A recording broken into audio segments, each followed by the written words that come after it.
Good afternoon. Hope you're having a great week. It is Friday, September 5th, 12:32 p.m.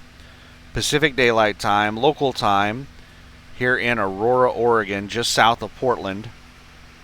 I am at a TA truck stop. I was at a Flying J truck stop a couple hours ago.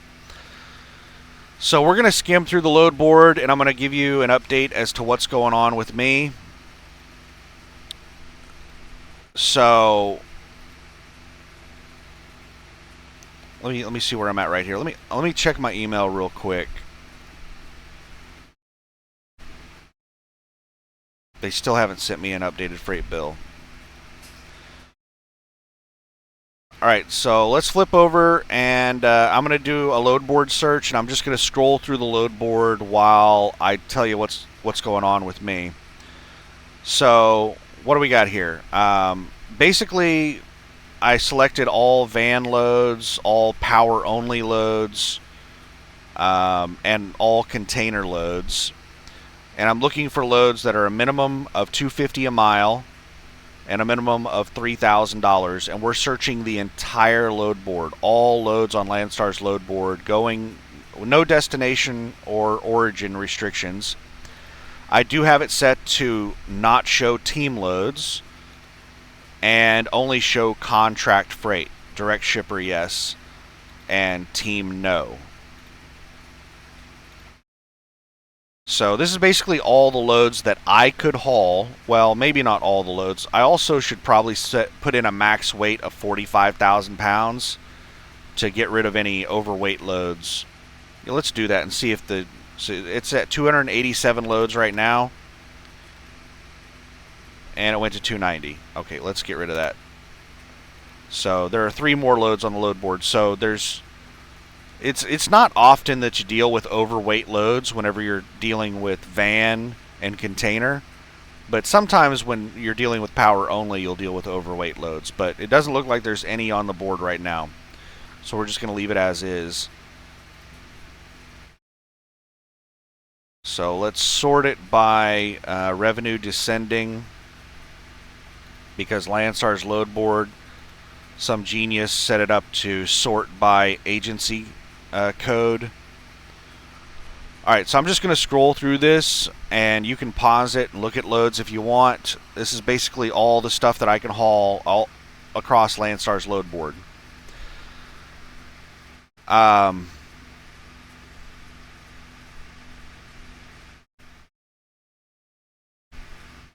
State and Oregon to Williston, North Dakota.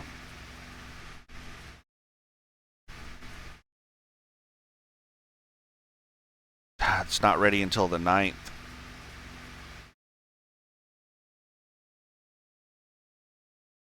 I'll just stick with the load that I'm on.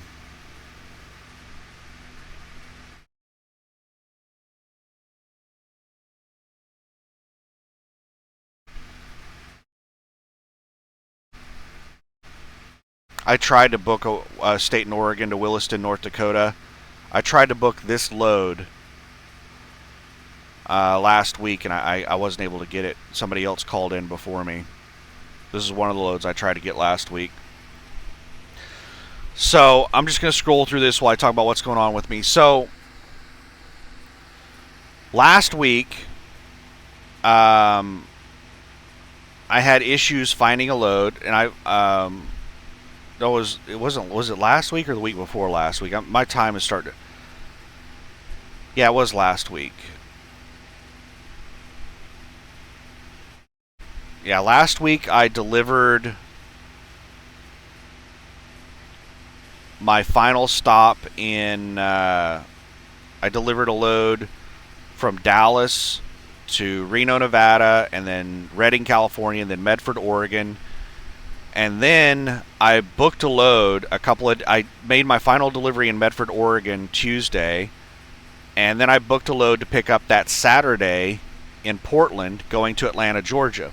So I got there to pick that load up Saturday morning, and I sat there for 2 hours, and then they came out and told me that the load was canceled after, letting me sit there for 2 hours. And then I sat there for another, I don't know, an hour or so, 30 30 minutes to an hour calling the broker and trying to figure out what in the hell is going on. And I ended up just driving to a truck stop. I drove to this truck stop that I'm at right now to look for another load. And I had to sit through the holiday weekend, the Labor Day weekend. This happened Saturday. Everything was closed through the weekend, closed on Monday. And then Tuesday morning, I wake up to somebody knocking on my door at this truck stop. And it's a TA mechanic, a TA Petro mechanic. He was really nice. He told me that somebody reported my truck abandoned, and he was just checking to make sure it was actually abandoned before he called a tow truck. And he said, obviously it's not abandoned, so sorry about bothering you. Now, why did somebody report me abandoned? Who knows? Could have been somebody that watches the channel that doesn't like what I say. You know, maybe I've said something that they disagree with. And that's one of the problems on YouTube. Almost every YouTube trucker channel that I've ever seen has complained about like people reporting them for stuff off of their YouTube videos. So it could have been that. What it most likely was, though, was that I was nosed into a spot, so I stuck out like a sore thumb. And there are a lot of truck drivers that are like extremely against nosing into a spot. And it like infuriates them if they see somebody nosed into a spot. I don't know why people get so mad at what somebody else does if it has no effect on anybody. Like, I could understand it if I was nosed into a spot where I'm blocking another spot because I'm nosed in, but I don't nose into spots like that. I rarely nose in, but whenever I do nose into a spot, it has to meet like a long list of criteria. And this spot met all that criteria. I wasn't bothering anybody by being nosed into my spot. But I still stuck out like a sore thumb. So somebody some local probably noticed me. And they're like, that truck's been there for a long time. Yeah, I was there through the whole damn holiday weekend. But like, I didn't have to move, but I was like, you know what? I've already used up my TA shower credit. I need to use my Flying J shower credit. So I'm going to go over to, I planned on moving to the Flying J truck stop anyway. So I just went ahead and moved over to the Flying J truck stop Tuesday morning. So I park over there. And then this morning, a couple hours ago, I wake up to a knock on my damn door. Another really nice guy. He wasn't being an ass. He wasn't like hitting the side of my truck as hard as he can or anything like that. So I crawl out of the sleeper, get dressed. I'm like, what? What's going on? And he said, I need you to move, please. I need you to move over into one of the reserve spots. And I'm like, what in the hell's going on? And he said, we're blocking off all of this for construction. We're going to build a shop here. What in the hell is this? El Paso, Texas to Coeur something, Allen, Idaho. Looks kind of like Coeur de Leon. I don't know, that's weird.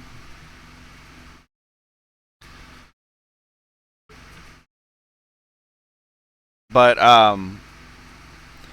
then, I'm still trying to wake up. Like, I'm like half awake because I just fell asleep, like, probably 5 o'clock this morning, and he's banging on my door at 10 a.m. So I've only been asleep, and I've actually been awake for half awake for like an hour or two, because they're making so much noise outside my truck that they woke me up at like 8 a.m. But I was trying to go back to sleep, and I was doing that thing where I was sleeping for like 15 minutes, and they'd make noise, and I'd wake up. So, man, oh my goodness, I was so tired. And so I start looking around, and there are no trucks in the parking lot. I'm like the last truck. There's actually just two of us. There were two trucks, me and another truck that was like, there was nobody in the truck, so they couldn't get them to move. So basically, they knew I was asleep in the truck. They could hear me snoring or something. So they waited until the last second to ask me to move. I think they thought they were doing me a favor by letting me sleep. But what they did was they just allowed everybody else to go park and take up all the parking spots.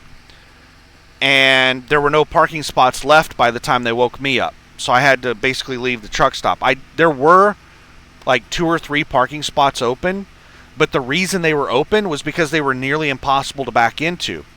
The parking spots over there at the Flying J, a lot of them are really tight spots. And whenever they installed the fence around the parking area, the fence went out further than the spots. So it made what was already really tight spots, it made them nearly impossible to get into. And I did try to back into a spot, but there wasn't enough room for me to get the tractor swung back around in front of the trailer. I had the trailer in the spot, but I didn't have enough room to swing the tractor back out because of how far out they had the fence. They basically blocked off all of the parking. Let me pause this. I'll pull up a Google map. All right, here we are. So this is the Flying J truck stop. This is their entire parking lot right here. Like, they have a really tiny parking lot. And they blocked off all of the parking area in the middle. The only spots left now are the ones around the edges. And all of these spots over on the right side edge were already taken. The only spots that were open there were like 2 or 3 spots down here at the bottom. And as you can see, these are already really tight spots to get into. They're already really tough to get into. But they had the fence sticking out further than these trucks are. And I tried to back into one of these spots down here, and I just couldn't get into it. And I was half asleep. Maybe if I was awake, maybe I might have been able to get into it. But I sat there thinking about it as I was redoing my setup. I sat there and I thought for a second, if I'm having this much trouble getting into one of these spots, do I really want to get into this spot? Because the people parking on either side of me are going to have the same difficulty. And I'm not a great backer. I'm decent. I'm above average. Like, if we were using Madden ratings on backing, I'm not a 99. I'm probably maybe a 70. Maybe a 65 or a 70, somewhere in that area. But the vast majority of drivers out here are like 50s. And a lot of them are below 50. Like, probably half the drivers out here have a backing rating below 50. Just think about how bad that is. So I was worried about getting hit if I was able to make it into one of those spots. But yeah, they just got rid of basically their whole parking lot. And almost all of these spots are reserved. There's only like, let's see, 1, 2, 3, 4, 5, 6, 7 spots. Right now, Flying J only has 7 spots in their parking lot that are not reserved. And these spots down here that were not listed as reserved were all taken. So, like, I was going to have to park in a reserved spot. I've never seen Flying J enforce reserved parking at this location. But it'd be my luck. This would be the time when they'd start doing it. So I moved back over to the TA truck stop, and when I got back over here, I was like, how am I going to take a shower at Flying J now? I was like, you know what? Fuel is cheaper at TA anyway. I'm just going to go ahead and instead of fueling up at Flying J, I'm going to fuel up at TA. So I threw in 60 gallons at the TA whenever I drove over here to get a shower credit, and then I parked, and that's where we're at. And then after I got parked, I get an email from the broker. Let's go back over here to the load board and keep scrolling through the loads. I got an email from the broker telling me that the load isn't going to be ready on time. Instead of being ready on Sunday, it's going to be ready on Monday.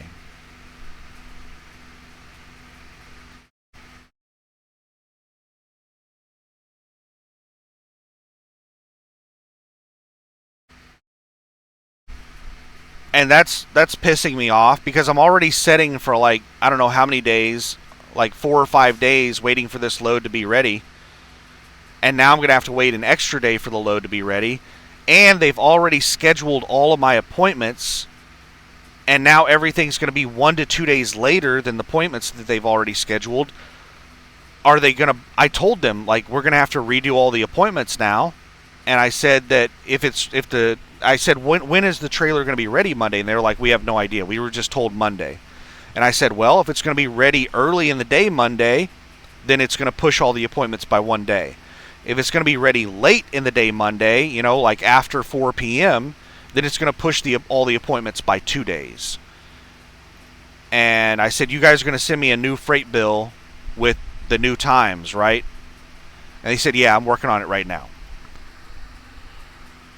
I was like, okay, bye.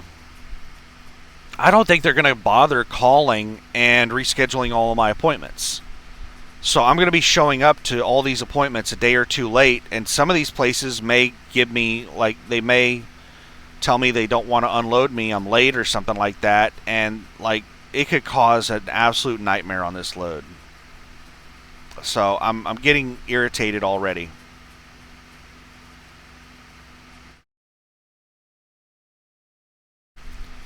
I don't think I want to work with this brokerage again. I don't think I want to do one of these loads again.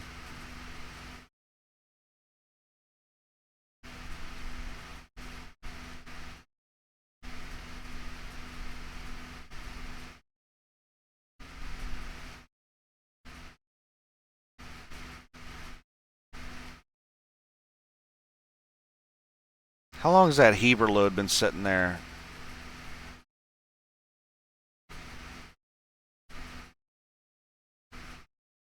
So there's tons of these Heber loads to Dallas. I'm going to look at this real quick. Oh, man. The MND. There's several different agencies. MND agency, MPC agency. They have all these loads listed at the exact same price. So MND and MPC agencies must be like sister agencies or something.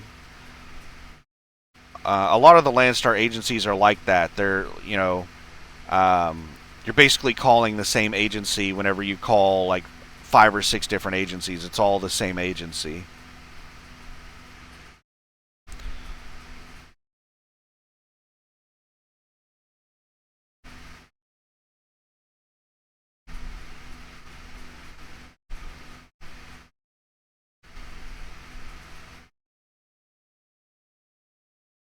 These things have massive pickup and delivery windows. So these are most likely preloaded trailers that came over the border from Mexico. And they're going from Heber to Dallas. Tons and tons of these loads. But that's California, and I'm not legal to drive in California, and I don't plan on being legal to drive in California anytime soon.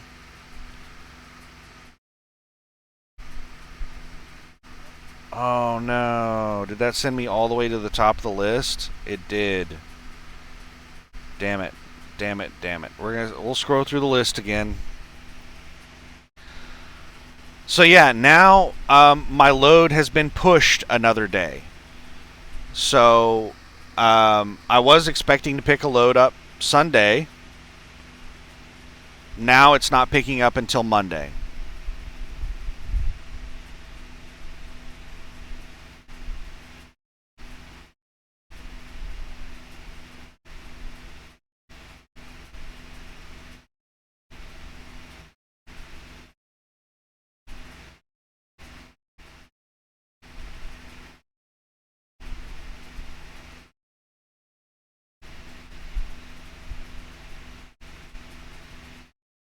Tons of these Moreno Valley loads. That's the Harbor Freight account, the FLS agency. Those are going to Harbor Freight stores. And for those of you who don't watch my videos, I try to mention this on every video. All of the prices that you see on the load board are the full rate. That's what the customer is paying.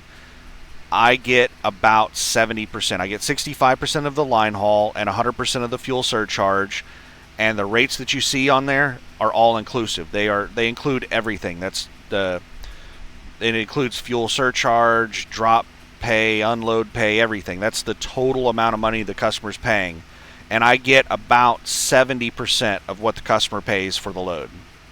So whatever you see on here, if you see a load for $2.50 a mile, I get about 70% of that, which is about $1.75 a mile. So don't be sitting there thinking you're going to get rich hauling these big paying loads.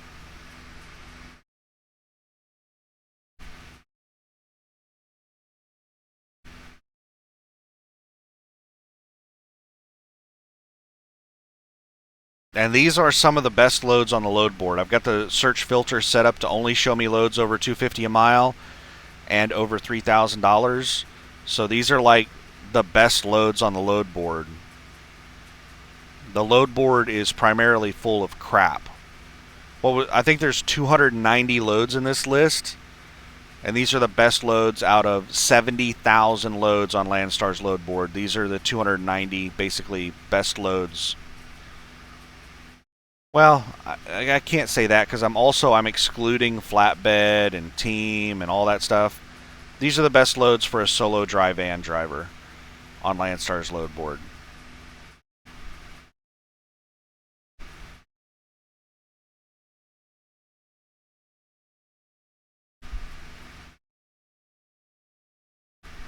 Tons and tons of this ROR agency. The agency that I'm hauling this load for, they have tons and tons of loads on the load board.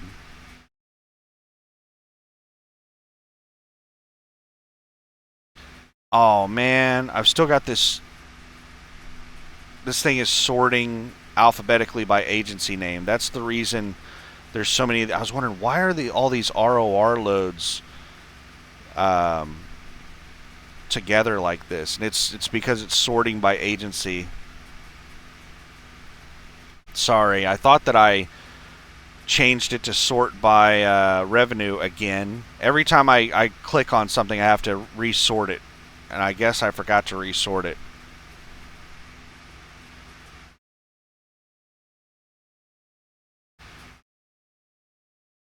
We're almost through the list, though.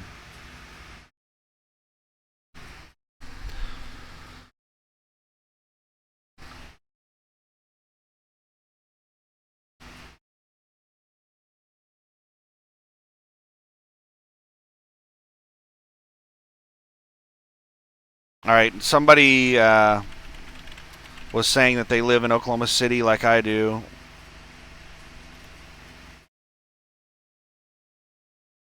And they're a dry van driver as well.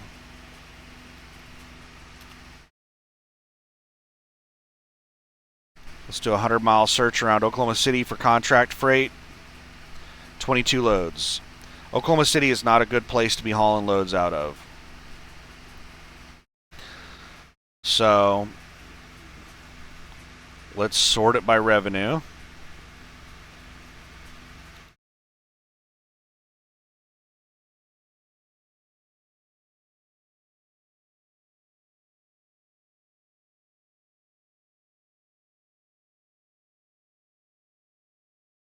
And those are the loads. Somebody else also was asking about, they were interested in a home daily in the Dallas area. I'm not going to search for that. It is nearly impossible to find a home daily. It's nearly impossible to find a dedicated run of any kind for a solo dry van driver. Now, when the freight market is at all-time highs, yeah, you can easily find dedicated runs. There's tons of dedicated runs. But with the freight market as bad as it is right now, it is nearly impossible for a dry van driver to find a dedicated run. Like, it's hard for teams to find dedicated runs right now. That's crazy. Teams usually have no issue finding dedicated runs. But like the Google account, they have dedicated runs for solos and teams. They won't even put you onto the list for solos because the list is so long of people wanting to do their solo dedicated. They don't. They'll just tell you that they don't have any solo dedicated available. They will put you on the list for teams. They don't have any. Last time I called them, they didn't have any spots available for team dedicated, but they would put you on the list for team dedicated.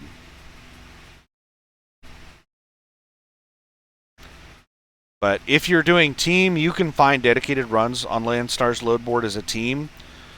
But as a solo driver, it is really, really, really hard to find dedicated stuff.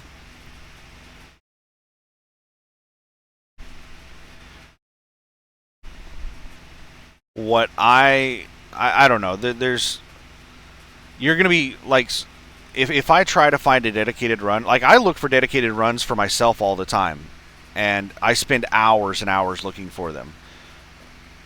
And you have to dig through the comments on every load, and you have to call a lot of agents and just all kinds of stuff, and it's a pain in the butt. So there's not like any loads just sitting on the load board that say dedicated on them. Let's put it that way. There might be some that in the comment section it'll say, we have this run every week. If you want to do this run every week, we can make that happen. Sometimes you'll see a load that has a comment like that. Now, you used to see those all the time when we were at all-time high freight market. Now, I only see comments like that on team loads. I don't see comments like that on dedicated solo loads. And there are loads that agents have every week, but it's not dedicated the way that most people think of dedicated. The way most people think of dedicated is like, I just sign up for this, and this is all that I have to do.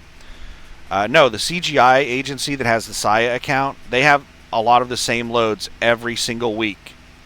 So you could tell them, hey, I want to do your Oklahoma City to Denver load that's every Monday. I want to do that load for you. And they'll be like, awesome. We're not going to put it on the load board. We'll call you and, just book it straight to you. Saya will do that for you. Saya told me that they're doing that with people. They offered to do that with me. But you have to figure out how to get back to Oklahoma City, and you have to figure out what you're doing the rest of the week. You're just doing that one load, 700 miles from Oklahoma City to Denver, that's paying like $3,000 total. So it'd be like, I don't know, $2,000, $2,100 gross to the truck approximately. So you have that one load that's paying you like, I don't even know if it pays that much. I think it's closer to like $1,800 gross to the truck. So you got that one load that's paying you $1,800 gross to the truck, and then you have to figure out what you're doing the rest of the week, and you have to figure out how you're getting back to Oklahoma City to pick up your Monday load going to Denver. That's not the kind of dedicated stuff I want to do.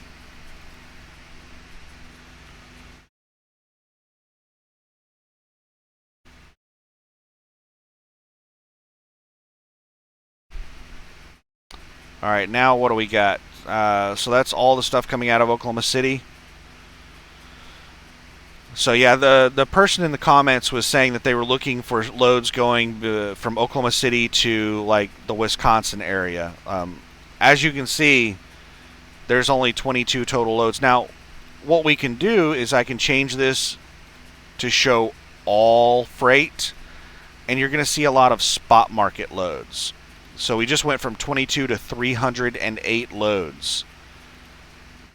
And it's just a bunch of spot market crap. Spot market loads are fictitious loads. You're going to waste a lot of time on spot market loads. Because basically these Landstar agents see stuff on the spot market, and they just create a listing on Landstar's load board to try to generate a sales lead, to generate a phone call. And then when you call them, that's when they put in a little bit of effort into actually getting the load. Now, some agents do it differently. Some will actually go and bid on the load and put in some effort on the load and then list it on Landstar's load board. But most of these agents just like put a fake listing onto Landstar's load board to generate a lead, and then they, after you call them, they put in some effort into trying to book the load. So most of these spot market loads that are on Landstar's load board, they're already covered. They're not even on the load board anymore. So if you call and try to book the load, they're going to be like, all right, let me check and see if that's still available. Then they're going to come back and tell you that it's not available. Or they're going to come back and tell you that it is available, but at a much lower price than what it's listed at. So let's do this. I don't want to scroll through 300 loads. Oklahoma City within 250 miles, and the destination, let's do Milwaukee. If I can remember how to spell Milwaukee.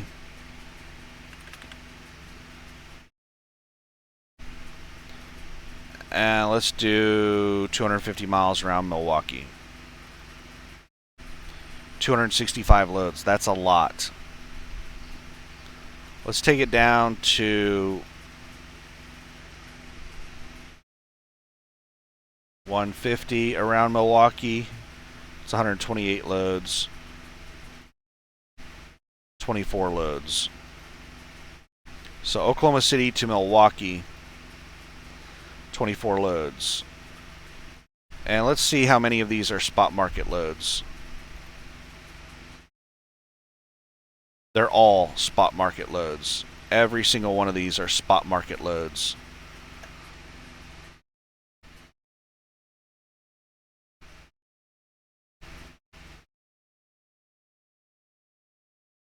And they are ridiculously cheap. There's one over $2 a mile. And remember, these rates are the full rates. Now, we don't know what the customer's paying on these loads because they're spot market loads. This is just what the broker on the spot market is listing the load at. So the broker on the spot market could be taking a 40% cut off the load. And then Landstar is going to take a cut off the load. So this is a co-brokered load where multiple brokers are taking cuts off the load. I would not haul any of this crap. So even this is the highest paying mile per mile load is $2 a mile. So that we get about 70%, so that's $1.40 a mile to the truck. This is ridiculously cheap crap. This is the reason that I don't haul out of Oklahoma City, is because what loads you can find. Oh, here's one for $2.42 a mile up here. That's still cheap. What few loads you can find coming out of the Oklahoma City area, just pay nothing. It's a lot better to just deadhead to Dallas. 200 miles to Dallas to pick up a load that's paying like $1 more per mile is way better than hauling some cheap crap out of Oklahoma City.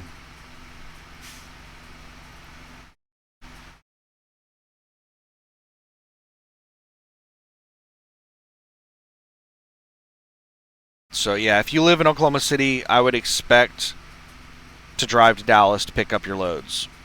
Whenever you leave the house, expect to go down to Dallas to pick up a load. You can also find loads up around Wichita, Kansas that pay decent. Joplin, Missouri that pay decent. Sometimes Tulsa. Sometimes Fort Smith, Arkansas. But mainly Dallas.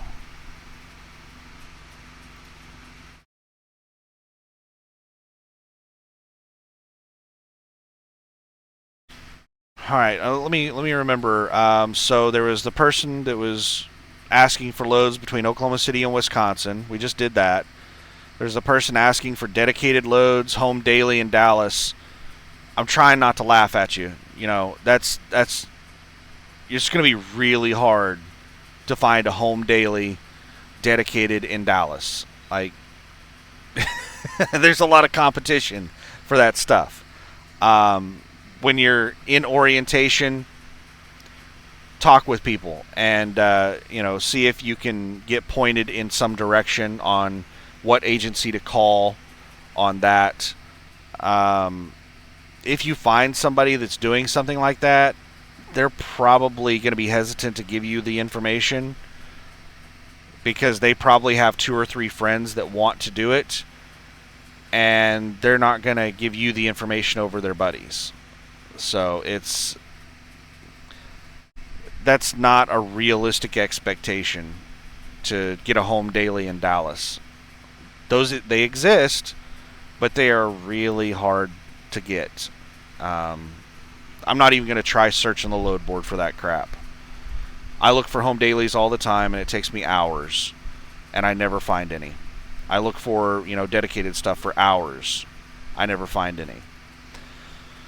What other requests did we have?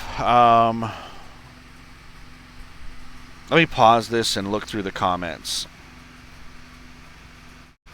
All right, there was somebody, van loads coming out of the Ontario, California area, which is basically LA. When I search LA, I search out of Fontana, which is really close to Ontario. Fontana, California, 150-mile radius, dry van loads. We have 3,000 loads. 2,909 loads that popped up. We're going to have to shorten this list. Wait a second. So first thing we're going to do is get rid of all the spot market crap. So we're just looking at direct shipper loads. So basically, whenever you're thinking of Landstar's load board, all the crap that you see on the DAT load board or all the public load boards, you can basically get all of those loads on Landstar's load board.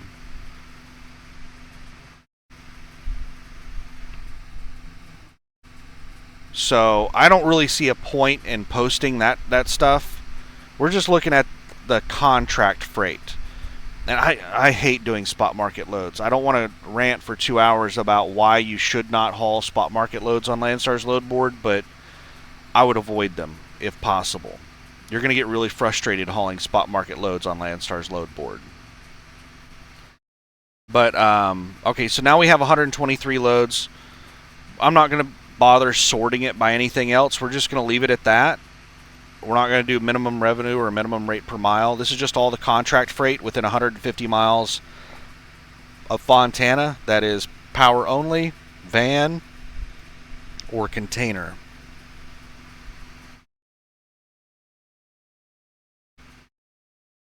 I'm not sure if 150 miles is going to pick up Vegas, but it is picking up San Diego. Oh, let's sort it by revenue real quick.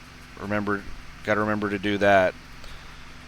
I have sent Landstar an email asking them to change the default sort to by revenue instead of sorting it by agency code.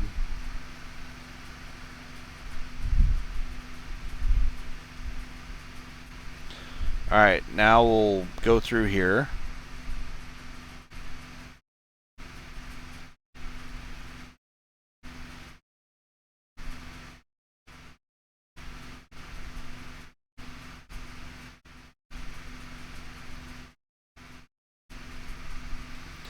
And you can just pause and look at the loads if you want. I'm not going to bother trying to comment on them or anything.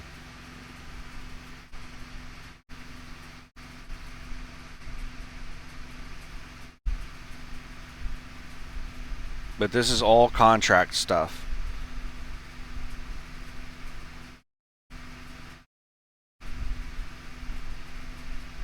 These are loads that you're typically going to see on a regular basis on Landstar's load board because it's contract freight.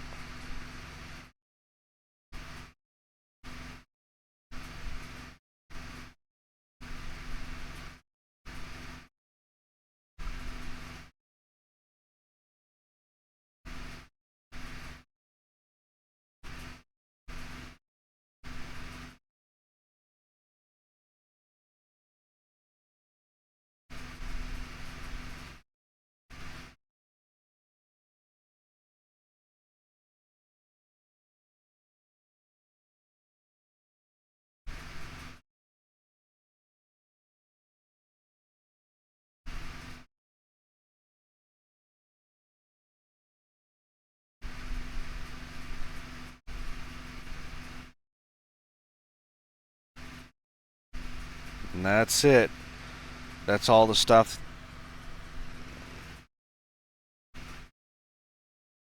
Oh, here's one. Really heavy paper load. Ontario, California to Camarillo, California. Same day load. Let's see if there's a comment that says that they have these all day, every day or something. Maybe you got yourself a dedicated run. Great. Let me pause this while I log back into the site. And we're back. Yeah, this new Landstar load board is really janky.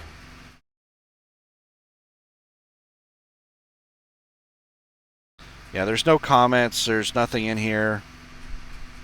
And they only have the one load listed. If they had a whole bunch of these loads listed, I'd call them up and be like, do you have a whole bunch of these, like, regularly? Or, like, what's the deal on these loads? Could I just do a dedicated thing where I just do a whole bunch of these loads? But they only have the one load listed that I see.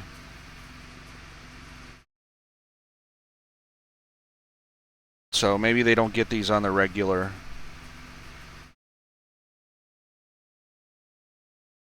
But that's the kind of stuff that I look for when I'm trying to find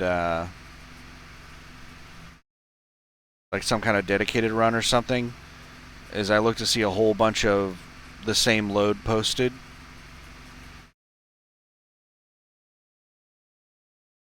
As far as, you know, direct customer stuff. Like if you see a whole bunch of the same load posted and they're spot market loads, then it's just a bunch of agents bidding on one single load. There can be, you know, a dozen Landstar agents posting the exact same load from the spot market. And I'm not sure how that works, because I've had an agent that I called on a spot market load that I tried to get like a long time ago when I first started with Landstar, before I knew how bad spot market loads were. And she was telling me, like when I called her up, she was like telling me that the details on the load are not accurate. She said that she just put the load up as quick as she could before all the other Landstar drivers, so that she could basically claim the load so that no other Landstar drivers could bid against her. Apparently there's some policy where Landstar agents are not allowed to bid against each other. It's whichever agent posts the load first on the load board is the one that has dibs on the load, which doesn't make any sense to me, because I've seen Landstar agents posting the exact same load. Like lots of Landstar agents. Oh my goodness, are you kidding me? It's like 70 degrees outside, and this guy is wearing a jacket. That's the kind of crazy stuff I see in hot areas. It can get down to like 60, 70 degrees, and you'll see people walking around like they're climbing Mount Everest or something. Like, they'll be bundled up like it's some kind of Arctic event. Especially if you get down really far south, down around Laredo, Texas. Man, it can get down to like 50 degrees in Laredo, and everybody will be complaining about how cold it is. They'll be walking around bundled up like it's like negative 30 degrees Fahrenheit or something. Like, it's hot. Like, it's still hot outside. That guy's walking around in a jacket.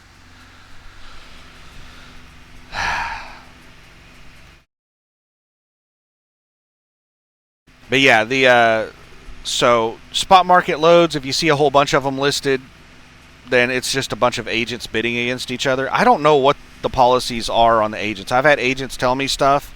I've had agents give me contradictory information. One agent tells me this, another agent tells me this. And it's the exact opposite information. So agents, they're sales and marketing people.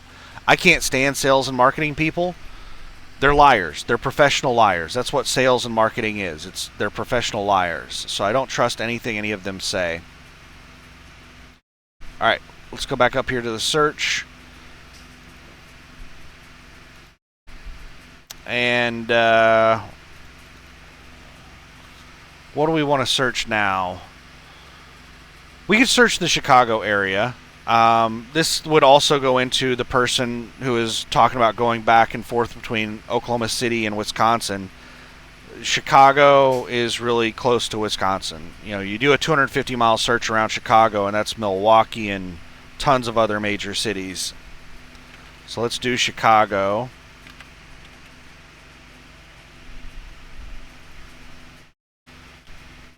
Let's just do 150 miles, because 250 miles, that's just such a densely populated area with so many major metropolitan areas that if we go 250 miles, it's just going to get crazy.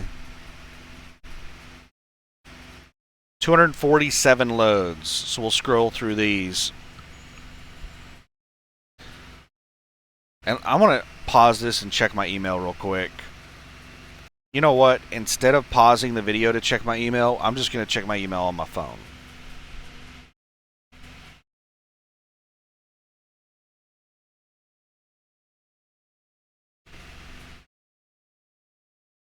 I still have not gotten an email with the updated freight bill. They're probably waiting until they get an appointment time on Monday to pick the load up, because they said that they weren't given a time on Monday when the load was going to be ready.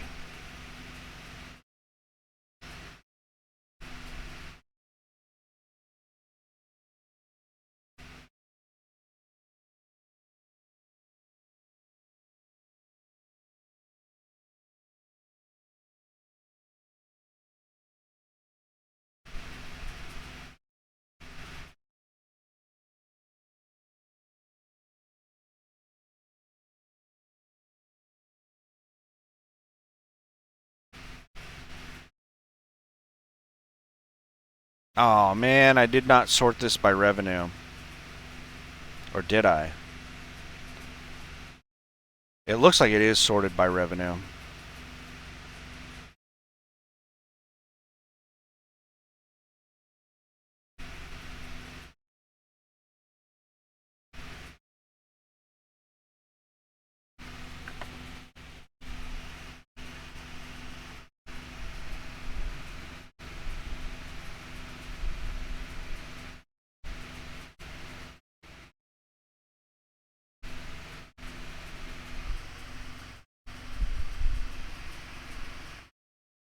Uh-oh. Looks like somebody's getting towed.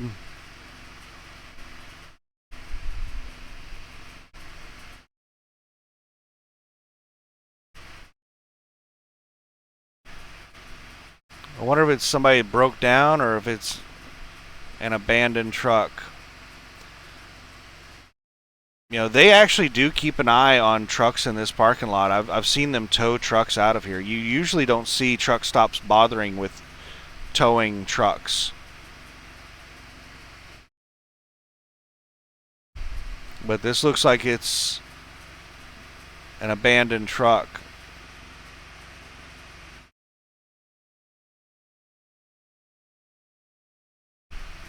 No, maybe not. I think I see somebody moving around inside the truck. It's an Ashley furniture truck. Yeah, there's somebody coming. No, they opened up the driver's side door and closed it.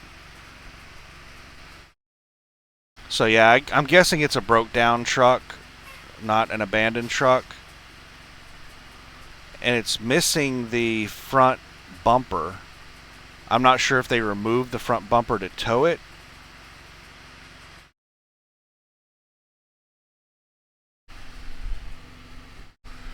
But yeah, it's one of those black, I can't see it now, somebody's driving in front of it. It's a black Ashley furniture truck, black Ashley furniture trailer. And here comes a pickup and an SUV, two four-wheelers flying through the parking lot. Are they heading over to the truck that's getting towed?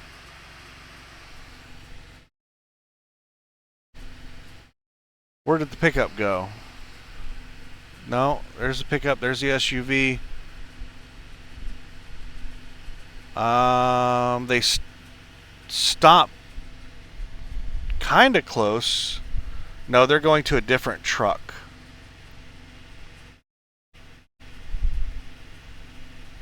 So it looks like a local driver that's checking on their truck.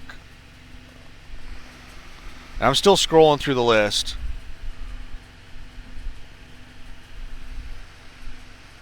While I rubberneck what in the hell's going on out here.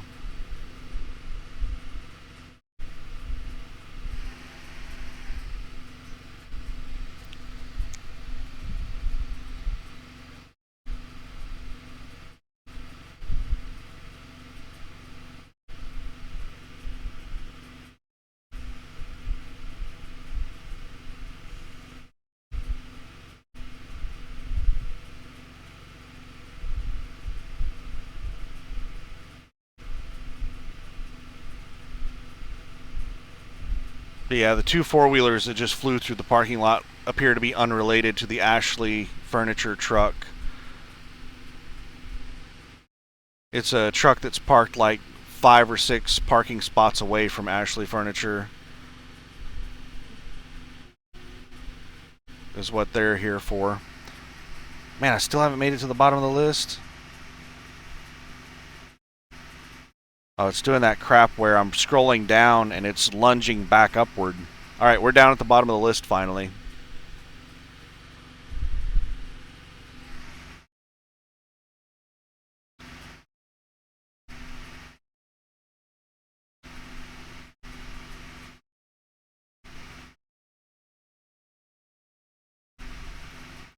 I wish that there was a flag for like dedicated or round trip or something like that you could sort by.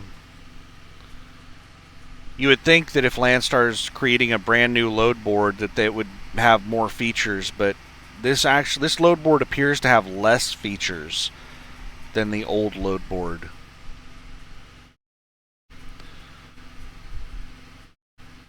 Which is mind-boggling. Just going backwards. I mean, it looks prettier than the old load board, but that's, you know, you have people that are form and people that are function. And a lot of people are kind of in the middle. Like whenever they're picking out a car, they want a car that looks nice, but they also want a car that, you know, gets good gas mileage and has a nice radio and it's comfortable and has a nice air conditioner and stuff like that. But some people are really way over on the form side to where they don't really care about the functionality of the vehicle. They just care about how it looks. They just care about appearance. And then you have people that are way over on the functionality side where they don't really care what it looks like. They just care about functionality. And I lean heavily toward functionality.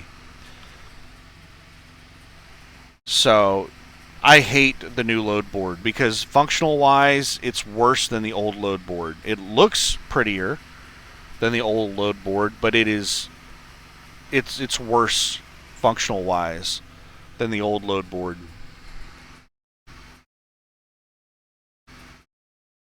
As an example, let's find a load that has accessorial pay. So the yes right here indicates that there is accessorial pay. So we click on that. I should have picked a load that didn't have multis.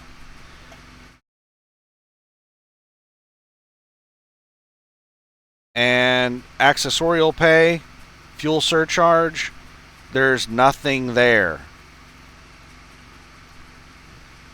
This means that the agent has filled out accessorial pay, but this load board doesn't show what it is. If I go to the old load board, I can see exactly what it is. And I have sent an email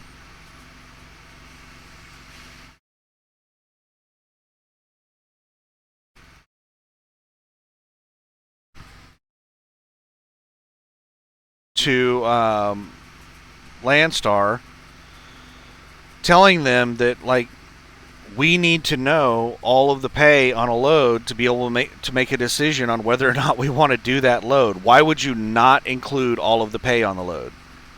So they've been working on that, and sometimes whenever you click this yes button, it'll actually show the pay breakdown, but on a lot of the loads it doesn't. So it looks like it's something that they're working on.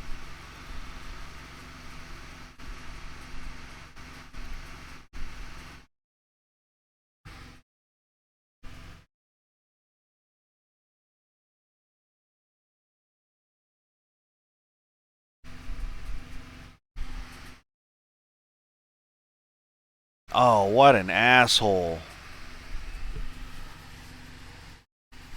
I don't know why people do that. That Ashley furniture truck is being towed. There is a guy, one of the tow truck drivers is laying on the ground trying to like hook up the tow truck, and somebody parked, just backed in right alongside the Ashley truck, right next to the guy that's laying on the ground, just inches away from the guy. There are tons of open parking spots, and that person just almost ran over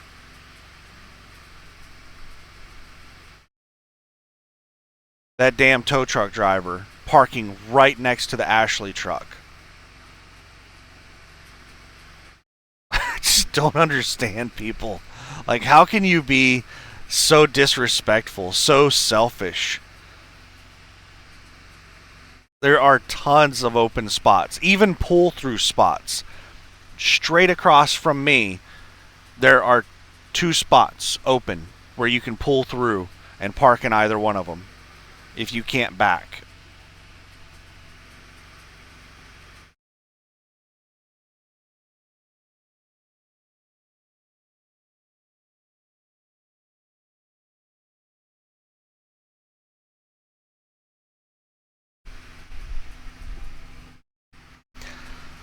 Wow. Yeah, this parking lot throughout the holiday weekend, at the beginning of the holiday weekend, this place was desolate. I got here Saturday morning of last week, and Saturday night, I walked into the truck stop to use the restroom at like 11 p.m., midnight or something like that, and half the parking lot was empty. I was surprised at how few trucks there were here. But Sunday night, this place was overrun. Like, it was, there were people parked everywhere. Like, there were no spots available Sunday night.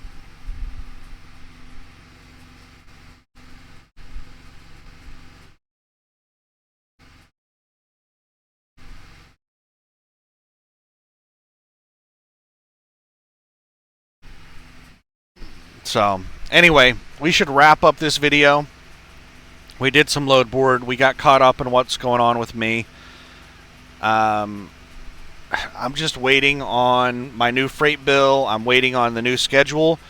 And I'm just hoping that this damn load doesn't cancel on me.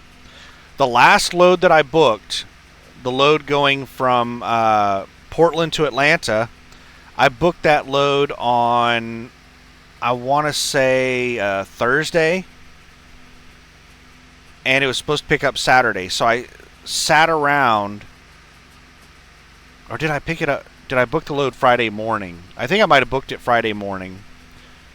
But anyway, I delivered my last load on a Tuesday morning, and I sat around looking for a load. I finally found a load either Thursday or Friday, and it didn't pick up till Saturday, so I sat around and waited to pick that load up. And then that load canceled on me after the pickup appointment. I'm supposedly getting a truck ordered, not used on that, of $350. And then I had to set through the holiday weekend because all the brokers were not answering their phones. I tried to book another load on the holiday weekend, but the brokers wouldn't answer the phone. So then finally Tuesday rolls around, and I think it was Wednesday that I booked this load. I tried booking a load on the holiday weekend. I tried to book a load on Tuesday. This was like the 3rd or 4th load that I tried to book after my last one canceled. And I booked it on, like, I want to say Wednesday. and it doesn't pick up till Sunday. So I'm sitting around waiting until Sunday to pick the load up, and now they're telling me the load's not going to be ready until Monday, and I'm waiting around on them to send me the new freight bill, and now I'm thinking, now they might just cancel the damn load on me after I've been sitting around for several days waiting on the load. So this is becoming very frustrating for me. I'm just looking forward to picking the load up and getting the hell out of here.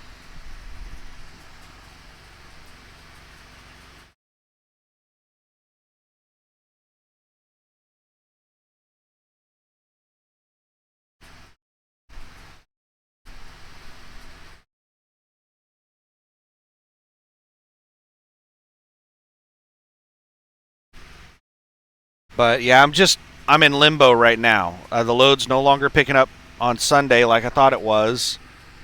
Now it's supposed to pick up Monday sometime.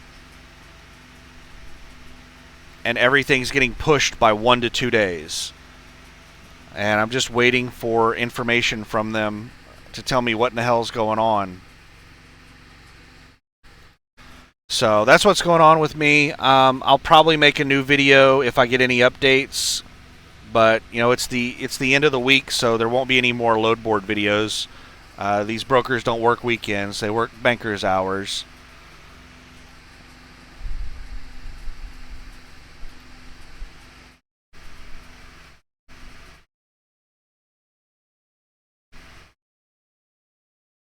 But anyway, I guess I'm gonna find a movie to watch or a video game to play. I'm so burnt out on video games. I've had so much free time lately that like I'm just burnt out on video games. I can't find anything that I want to play. Every time I think about playing something, I load it up and I just sit there and look at it and I'm like, yeah, I don't want to play this. So I've been rewatching that Formula One Drive to Survive, that Netflix series. I've been rewatching that. I watched the first couple of seasons, and like it was so good that it got me so interested in F1 that I actually bought a subscription to be able to stream F1, all their races and stuff like that. And it wasn't very expensive. I want to say it was like $20 or $30 for the F1 subscription. But I've been getting emails for months from that F1 subscription I got 3 or 4 years ago. There was some class action lawsuit, and they've been emailing me for months about some kind of settlement on the class action lawsuit for everyone that subscribed to it. I don't know what the lawsuit's about. Like, I got the service that I paid for, and what in the hell's going on? The tow truck just pulled away from the semi.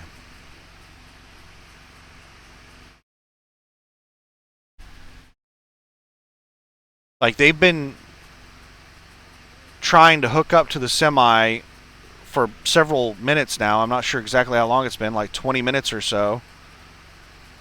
And now they just pulled away from the semi, not hooked up to it. Did they give up? Did they run into some kind of issue where they weren't able to attach to it? It looks like they're not able to tow it. That's weird.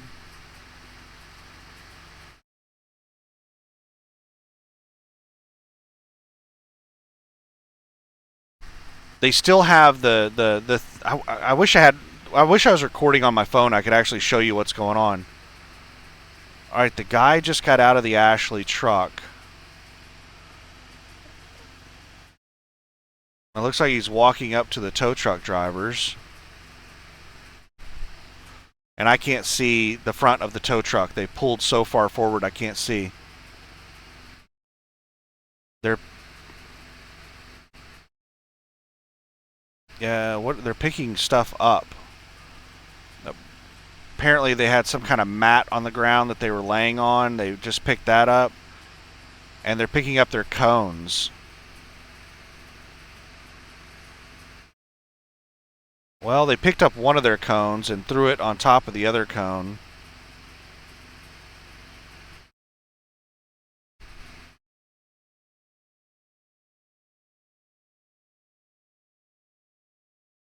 Maybe that wasn't the Ashley driver that just walked. Maybe that was another truck driver, because it looks like he's talking to somebody that's in the driver's seat of the truck and motioning them to do stuff.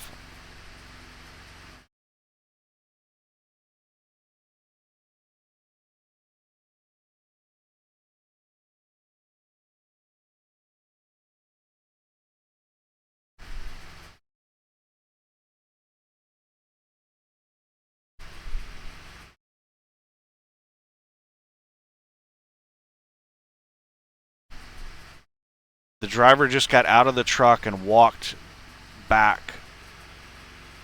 Maybe they're trying to disconnect from the trailer.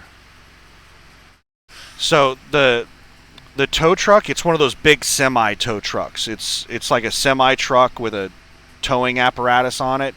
It's one of those huge tow trucks, and it has one of those things that like drops down and then it goes underneath your front tires and it attaches to your front tires or whatever, and it picks your truck up. And they've still got that thing lowered way down to the ground. I don't know what problems they're running into.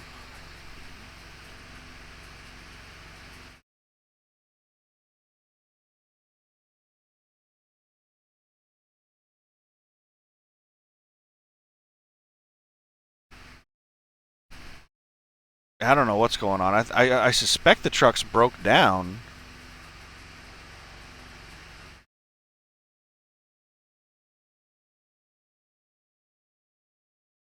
But I don't know what's going on. They just picked up their last cone, and now the Ashley truck is driving away. It disconnected from the trailer and is driving away bobtail. It just pulled forward alongside the tow truck, and now it looks like it's parking into the parking spot right next to the trailer.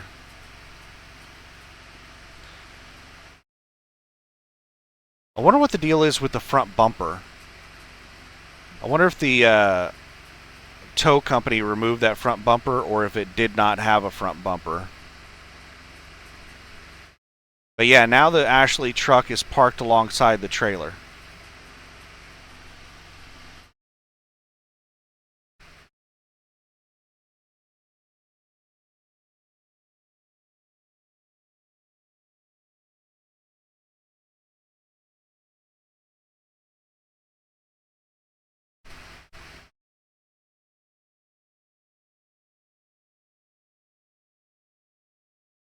So maybe the trailer is not drivable, and the Ashley driver was like, "What the hell are you guys doing towing my truck? It's just the trailer that needs to be towed." And they were like, "Okay, do you want to drop the trailer?" And he was like, "Yeah." And he just disconnected from the trailer. Now they're going to tow the trailer.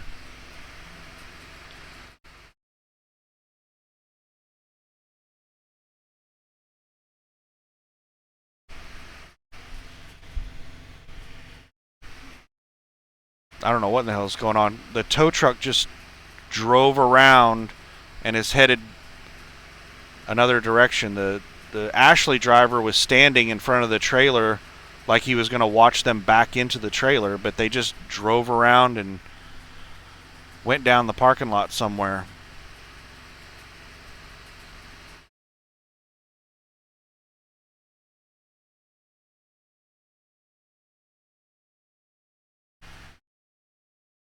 Alright, I think I'm going to continue watching this drama as a form of entertainment off the video. This is very interesting to me. I'm curious as to what's going on. I feel like walking over there and asking the Ashley driver, like, what in the hell is going on? And sitting over there and chatting with them, but it's quite a walk. It's about 500 feet. I don't really want to walk that far.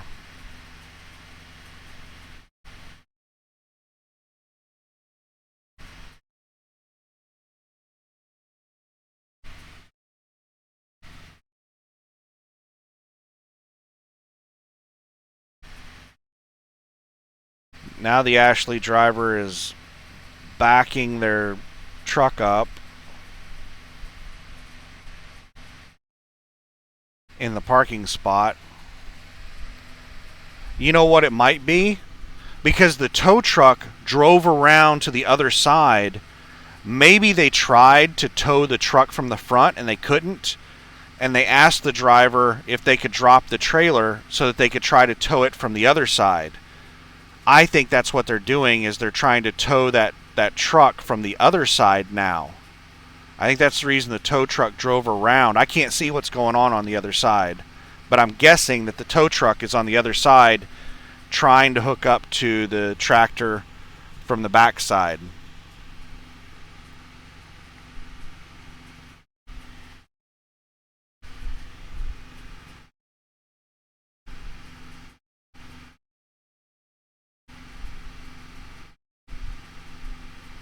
Anyway, that appears to be what's going on. So yeah, the truck is drivable. I don't know why it's being towed. It is missing a front bumper, so maybe it was involved in some kind of accident and it's not legal to drive. So they're having it towed. You know, if you have damage to a tractor or trailer that makes it to where it's not roadworthy, then it has to be towed. You can't just drive it.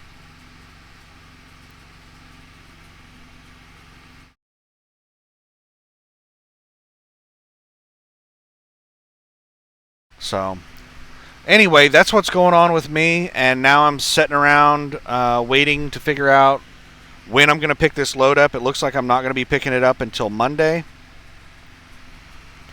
And then I'll get to go start my adventure, my 42 delivery load to Home Depot and Lowe's and Menards. And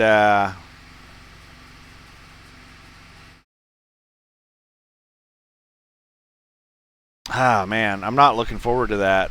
This is already turning into a pain in the butt load, and I haven't even picked it up yet. I'm already dealing with drama on this load, and I haven't even picked it up.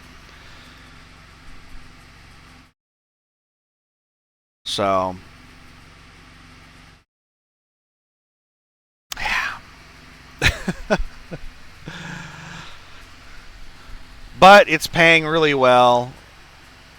So, in a couple of weeks, I should be home and should have, a decent amount of money from this load. And while I'm at home, I think I'll have the shop where I pay to park the truck. I'll have them do an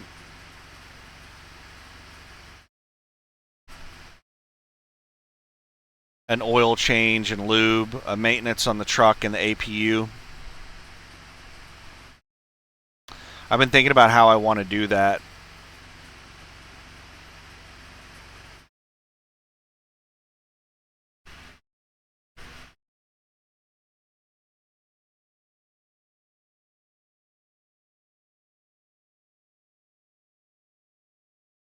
But anyway, I'm just going to keep rambling if I keep rolling the video here.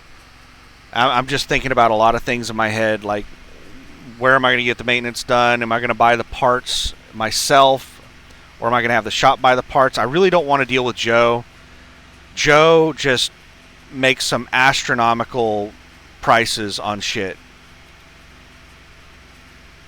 It really pisses me off. Like, I've talked about this in previous videos. Like, every time Joe at the shop gets involved, Joe is just like their, I don't even know what you'd call him. He's their gopher or whatever. He just does whatever they need doing. If they need a ditch dug, they'll send him out there to dig a ditch. If they want him to do paperwork, he'll do paperwork. Sometimes he works in the office. Sometimes he digs ditches. Sometimes, he's out there. He just does whatever they need him to do. He, he'll go get parts, whatever they need. And every time they have him go do my paperwork, and he gets involved in the paperwork in any way, the prices get astronomical. Like, the labor hours get way above what they should be. And I don't like dealing with Joe. So, I don't know if I'm going to deal with that shop. I might call them and tell them to give me a quote up front. And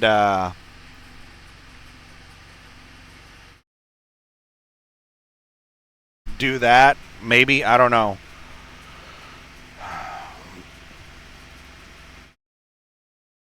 Might just buy all the filters and everything up front.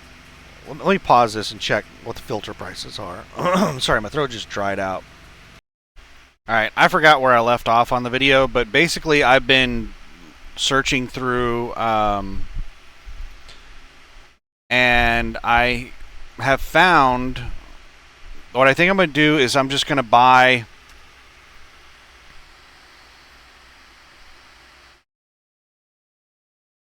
the filters myself, because I found this filter kit right here and this filter kit right here. They're almost the exact same price. I don't know which brand is better, Baldwin or Fleet Guard.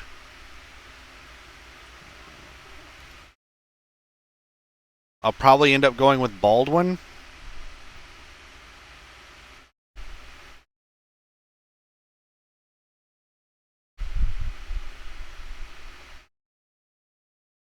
And I'll just buy, like, I don't know, this is crazy. Like, I found these kits online for $108 and $109 for these Baldwin and Fleet Guard kits for these oil filters.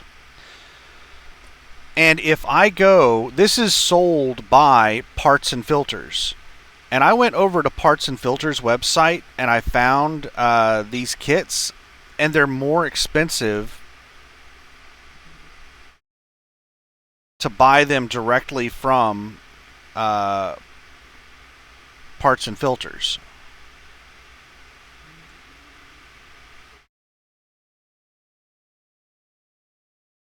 I'm not going to go through here and find the exact kits again. It'll take me forever to go through all this and find them again.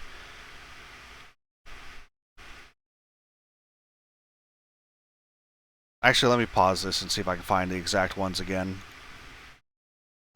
Alright, I found them. So here's the Baldwin on Walmart, $108. And it's free shipping. And then here's the same thing on Parts and Filters for $115, and I don't know if it's free shipping. I doubt it is free shipping. So I'll just buy them through Walmart, get the exact same thing cheaper. So that's the oil filter kit. So with taxes, it'll probably end up costing me like $125. And let me check on the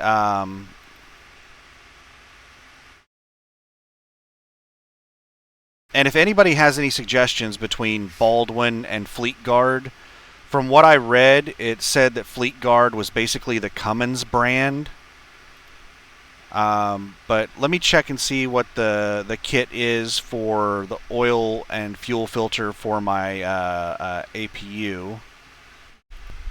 And it looks like it's going to cost me about $40 for the carrier filters. I need the fuel filter. There's an inline fuel filter and then a regular fuel filter and oil filter and then an air filter. Does it have another fuel filter?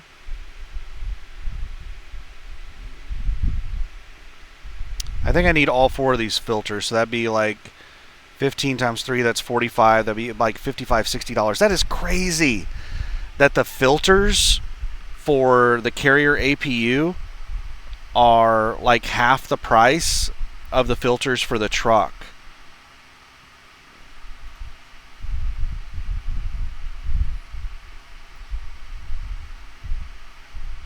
I also need to buy some more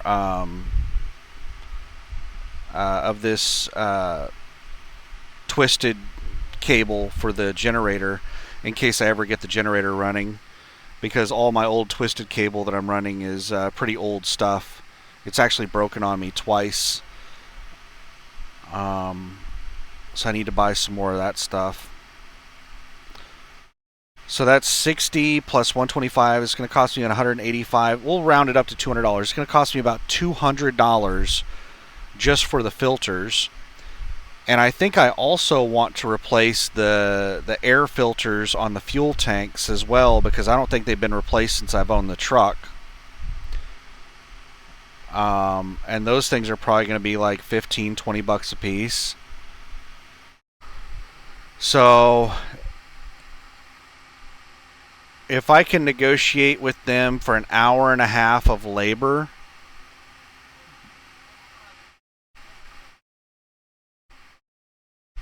like $210 of labor, plus I'm going to be using their oil. So if we can just round it up to 250 bucks, plus all the parts that I'm buying, it's going to cost me like $450 to get everything changed out. I've got to fly in the truck again. Oh my goodness. Now I have a new mission. But I busted out my manuals, and it doesn't have part numbers. I thought I could find the part numbers for the oil filters in the manual. All it says is to buy Volvo OEM products. That's all it says. It doesn't tell you what the exact specifications of the filters are. So yeah, I think what I'll end up doing is just buying all of the parts myself and then negotiating the labor rate to have them do it.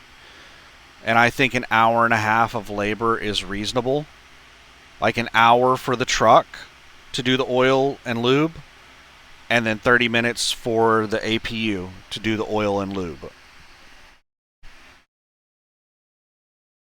So right around 200 bucks plus, you know, I give them like $50 for the cost of oil, to use their oil to refill the oil. So yeah, I think right around 250 bucks would be reasonable for parts and oil. And then I'll be spending about 200 bucks on all of the filters. 200 to 240. So yeah, it's going to cost me close to $500 for everything.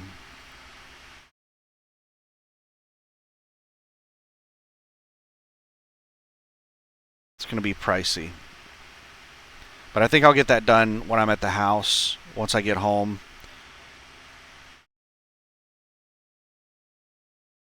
So anyway, that's what's going on with me. Let's wrap up the video. And yeah, I'm just sitting here. Let me check my email one last time. Still no email from them.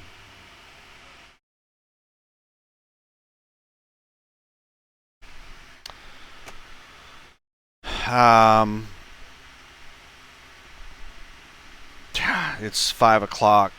They're probably gone for the day.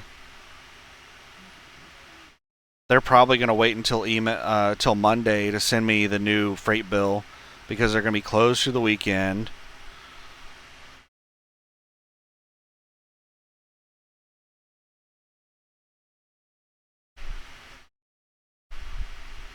So I'll probably end up driving down there Sunday night. And let me pause this while I pull up a map. All right. We got a map, and I am just south of Portland.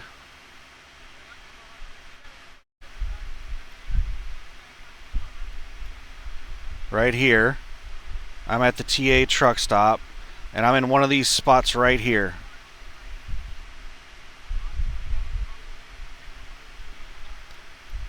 So Staten, Oregon is just down the interstate to Salem, and then drive east on this Oregon 22,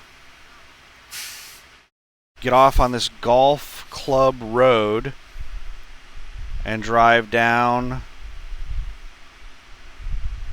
And which business is it down here on this golf club road? Let me try to remember.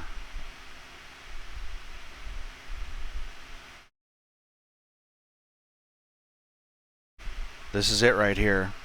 Gelled Win Windows and Doors.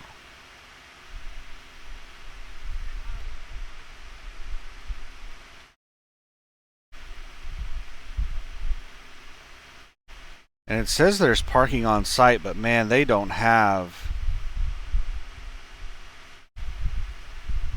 any extra room at this location. Like this location is not adequate. It's too small for their needs.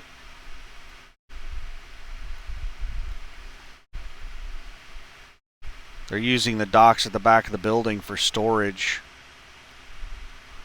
They're using the parking lot for storage. I don't even think you can turn a truck around. If you drive around to the back of the building, I don't think there's enough room to turn the truck around. It would be very difficult for you. Looks like you can drive back up this road.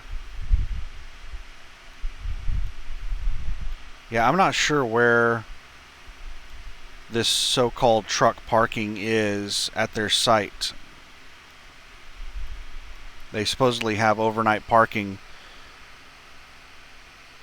but I'm not seeing any overnight parking.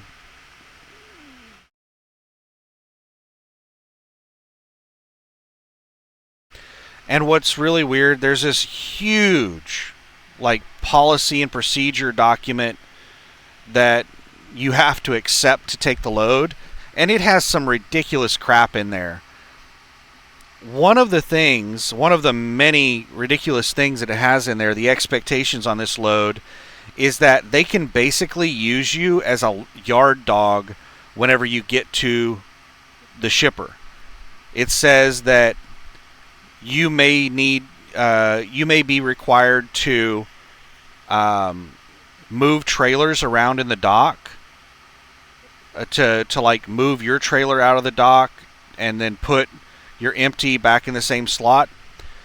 But it also says that you may be required to move trailers around that you're not even using on this load. They may just have you moving trailers around for them on their property whenever you get there. They may tell you, hey, I need you to move these 5 trailers around to the back of the building and park them over here. Pull these trailers out of the dock and park them over here. That's what it says. That's the expectation. I don't know how I'm going to respond if I get there and they ask me to do some crap like that, but that's what it says on the little thing that you have to agree to. But that's kind of normal on these loads whenever they have agreements. They'll have agreements that say absolutely ridiculous stuff. Basically, we don't have to pay you if we don't want to. They'll have you agree to ridiculous stuff like that. You can haul the load, you can do everything you're supposed to, but if we don't want to pay you, we don't have to. Or we can pay you whatever we want. We don't have an agreed, pay, even though we have this agreement with the freight bill and all that stuff. This is one of those customers or one of those agents that has you sign an agreement that is just basically says that they can treat you however they want. They can make you do anything that they want. They can pay you whatever they want. And it's just absurd. I think this is the one and only load I'm ever going to haul for this agent, because I haven't even picked the load up yet, and I'm having a lot of problems with it. And the agreement that they're having me sign for the load is crazy. And the pay on the load is not good. It's a bad paying load. I mean, it's decent for this area, for this market, but in general, this is not a good paying load. But we are going into the winter, and a lot of people cannot stand driving in the north in the winter. So the rates in the northern areas are likely to go up.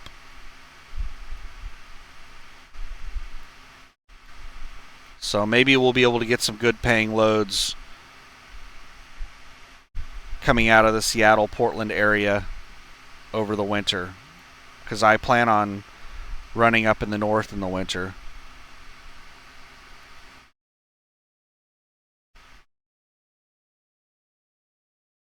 Yeah, this place looks like a pain in the butt. Can I enter over here? This looks like it might be an entrance. See, it's like this is their main entrance right here. It looks like they're using this entrance as like parking. This would be the entrance you'd want to come in from, so you could do a sight side back into the docks. I'm not sure if there's enough room to turn around in here to do a sight side back. Let's measure distance.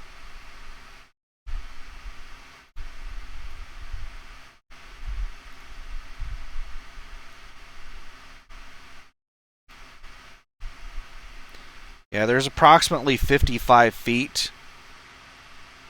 That's not enough room to spin around.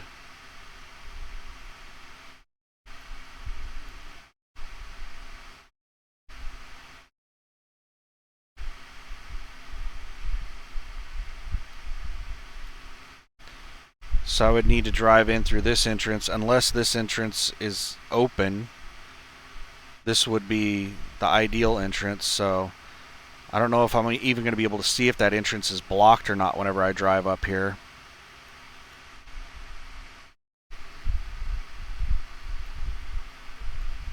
Yeah, but this place looks like a nightmare.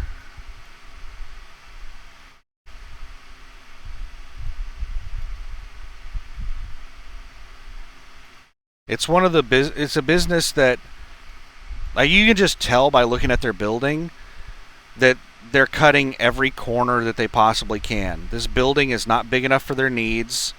They're using a lot of the space out here outside the building for storage. You know, they've got crap everywhere. So they're just like pinching every penny that they can. Instead of getting a facility that meets their needs, they're just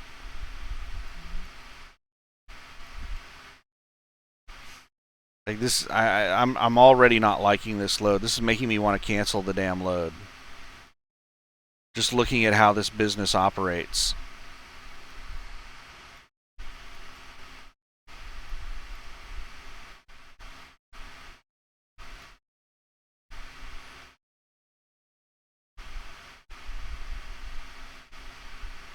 I'm just not sure where they're expecting overnight parking to happen.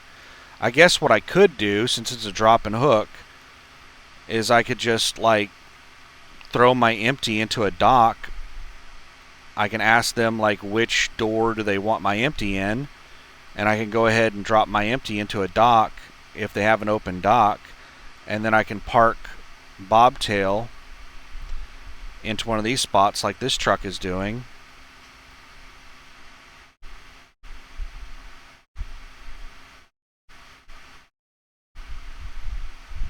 These spots aren't big enough for a tractor trailer. Let's measure distance.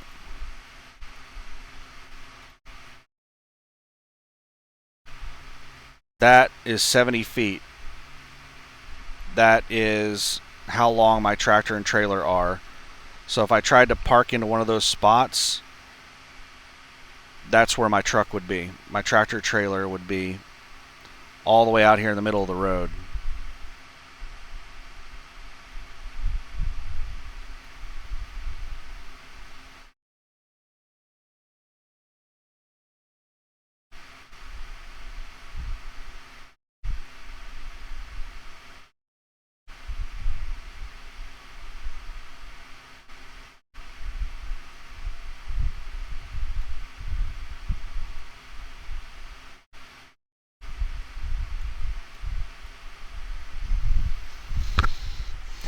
Is there a truck stop?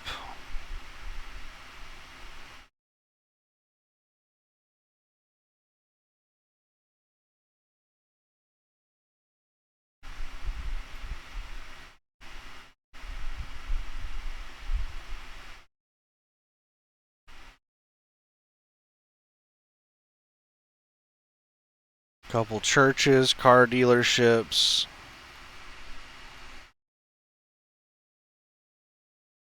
Lots of car dealerships.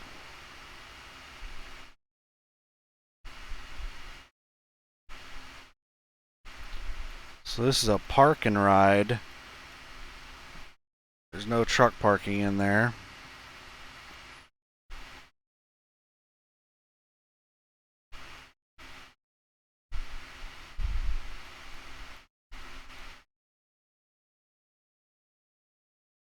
Yeah, it doesn't look like the town of Staten has any truck parking.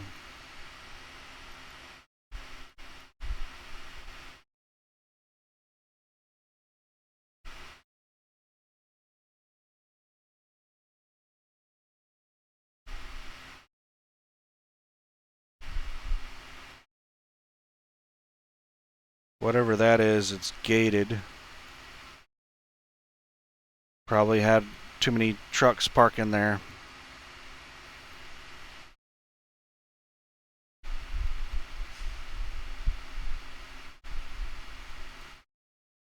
That one's gated as well.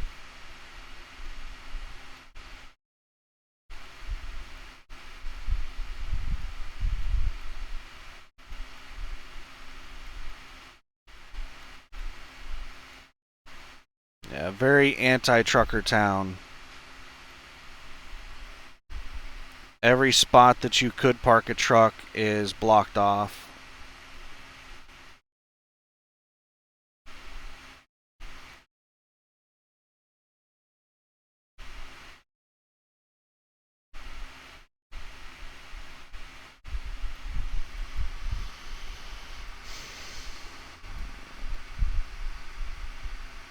So I guess I could roll up in there Sunday night. I just have no idea what time it's supposed to be ready Monday. It's going to be ready, at 8 o'clock in the evening or at 8 o'clock in the morning. I have no idea. And the agent didn't know when I asked him. That would have been so much better if it was ready on Sunday. I would have been able to pick it up and then get out of the Portland area on the weekend. But now I'm going to be driving across Portland Monday, the worst traffic day of the week.